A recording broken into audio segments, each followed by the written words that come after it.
Are you ready for a revelation that could completely transform the way we see creation? Some ancient texts, forgotten by most, speak of a being before Adam, a man of light, created before time, before matter, before the fall. He was not molded from clay, nor did he have a rib removed. You are about to hear one of the most hidden stories in spiritual tradition. Stay until the end, because this revelation may shake what you thought was true. But after all, could it be possible that there was another Adam before the one described in Genesis? And if so, why was his story erased? What would God have revealed in this first act of creation? And why was it hidden from us for centuries? To answer these questions, we need to delve not only into the Bible, but also into apocryphal and mystical texts of early Judaism, especially those that speak of the Adam Kadmon. The name may sound strange, but Adam Kadmon appears in ancient traditions as a representation of the heavenly man, a perfect being, formed directly from divine light. He was not made of clay, nor did he need a garden. He was the spiritual manifestation of the image and likeness of God. Some say he was the original plan before something happened in heaven that forced God to start all over again. And then the most disturbing question arises: was the Adam we know molded from the dust of the earth just a second attempt, an inferior reflection of a plan that was interrupted? Did the first man fall before the earth, as we know it even existed? And if this truth burns in your heart, leave your like, subscribe to the channel, and activate the bell. To many, this may seem like pure speculation, but the truth is that this idea did not arise just now. Within the Jewish mystical tradition, especially in Kabbalah, the concept of Adam Kadmon, the primordial Adam, is considered one of the pillars of spiritual cosmology. He represents the first mold of humanity, not in flesh and blood, but in pure essence. This figure also appears in apocryphal books and ancient rabbinical commentaries, which have been neglected over time, but preserve fragments of a forgotten truth. These records speak of a being formed directly from the light of God, before the creation of the heavens and the earth. A spiritual man, so exalted that his existence was almost inseparable from the divine glory. He did not live in Eden, because Eden had not yet been planted, and he needed no body, for there was no matter. This Adam was the expression of God's pure thought, the first design of humanity. But something happened. The text suggests that this first creation did not remain as planned. A rupture occurred in the heavens, a fragmentation in the spiritual world. This Adam of light for some reason fell, not into sin like the Adam of Genesis, but into density. He ceased to be just spirit and was cast down to a lower plane where matter ruled. And then God would have started over, this time with clay and breath. This is where the narratives intersect. Adam made from dust would not be the beginning of everything, but rather the beginning again, the restoration of an interrupted plan. What is most striking is that this theory did not arise outside of faith, but within the mystical Jewish tradition itself, passed down for centuries among scholars who sought to understand the mysteries behind Genesis. It is as if God had revealed his plan for humanity in two stages, first in spirit, then in flesh. The creation of the earthly Adam, molded from dust, would be only the visible part of a much greater mystery. And here a powerful detail emerges. When Genesis says that man was made in the image and likeness of God, the question remains, in whose image? Of God directly, or of that which God had first made, the Adam of light? Jewish mystical tradition holds that Adam Kadmon not only existed, but served as the spiritual mold for everything that came after. He was the cosmic skeleton upon which the universe was built. His limbs formed the directions of space, his eyes represented the divine light, and his mind, the very plan of God. This is no ordinary mystical metaphor. It appears in structured form in ancient sources such as the Zohar and in interpretations by early Kabbalists. Even in early Christianity, some thinkers touched on this mystery, but such ideas were soon considered too dangerous. After all, if there was another Adam, what would that mean for the narrative of the fall, original sin, and salvation? Are we all living on an alternative plane after a previous failure? And what's more, does this first creation still exist somewhere in the spiritual plane? According to some Hebrew apocrypha and esoteric traditions, the essence of Adam Kadmon was not destroyed, but hidden, preserved as a future promise, a perfect form of humanity which will be restored at the end of time. This even connects with passages in the New Testament when Paul speaks of the last Adam, Christ, as the one who came from heaven. Could Jesus then be the final manifestation of what Adam Kadmon represented from the beginning? This connection to Christ is profound. Paul, in 1 Corinthians 15:45-49, writes that the first man, Adam, became a living being. The last Adam became a life-giving spirit. And he continues, the first man is of the earth, earthy. The second man is from heaven. Many interpret this as a direct reference to Jesus.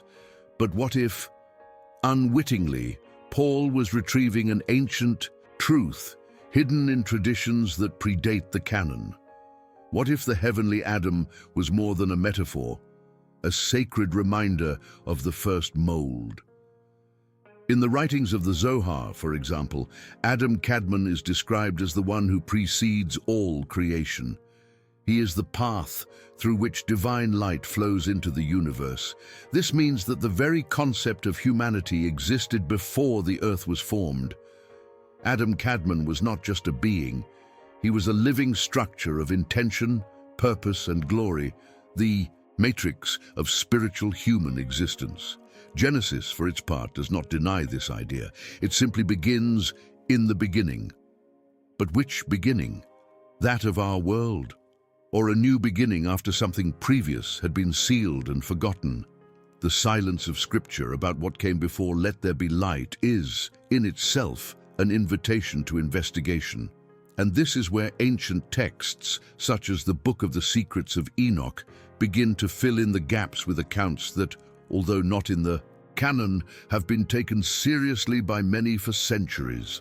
Adam Kadmon, then, does not contradict the Adam of Genesis.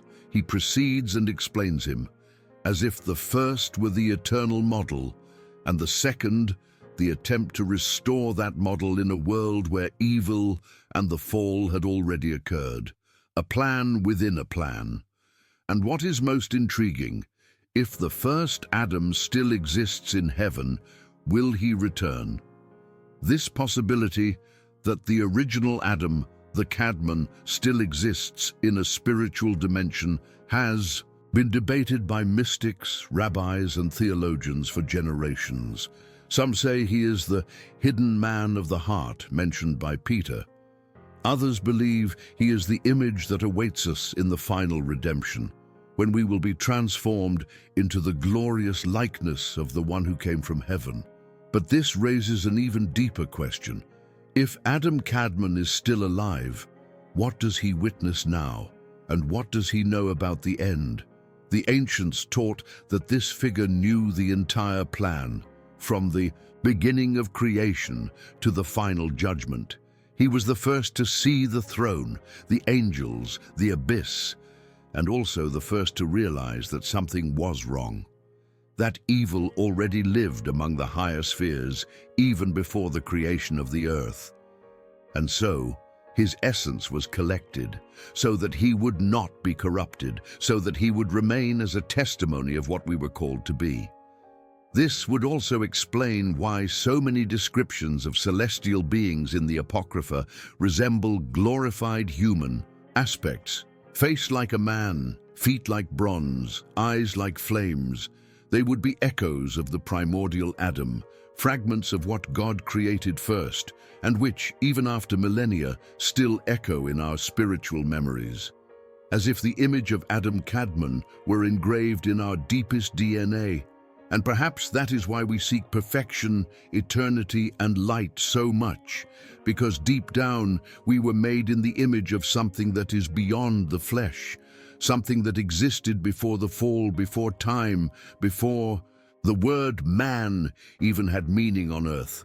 This inner search for something we feel we have lost is, for many scholars, an unconscious memory of Adam Kadmon. It is as if the human soul carries a longing for a form of existence that it once knew, but has forgotten.